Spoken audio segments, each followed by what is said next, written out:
Parabenizar a todas as mães do nosso país, principalmente no nosso município, em nome da minha vereadora Rosemira Araújo e da nossa amiga Ângela, que sempre está presente na sessão.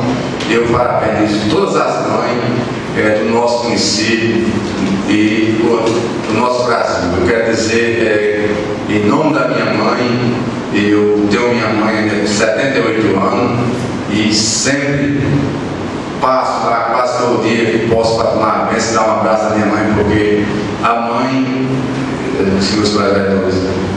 para mim, sempre será, minha mãe sempre foi e será para mim a minha rainha, minha heroína, porque criou 10 filhos, com muita dificuldade, mas com muita honestidade. Ensinou a todos nós, todos os 10 filhos, ser cidadão de bem, e hoje nós continuamos a vida com os próprios pés, pela a criação do meu pai hoje, que não está mais presente no meio de nós, mas está a nossa mãe.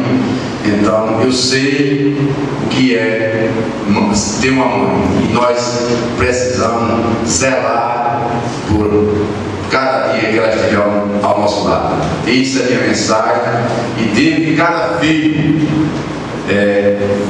não é só domingo, que para mim todo dia da mãe, todo dia é dia das mães, mas domingo é um dia mais especial e sempre lembrar o dia das mães. Eu peço que todos os filhos que têm sua mãe viva, vá lá e dê um abraço à sua mãe, que com certeza vai deixar ela muito feliz. Isso é a minha palavra.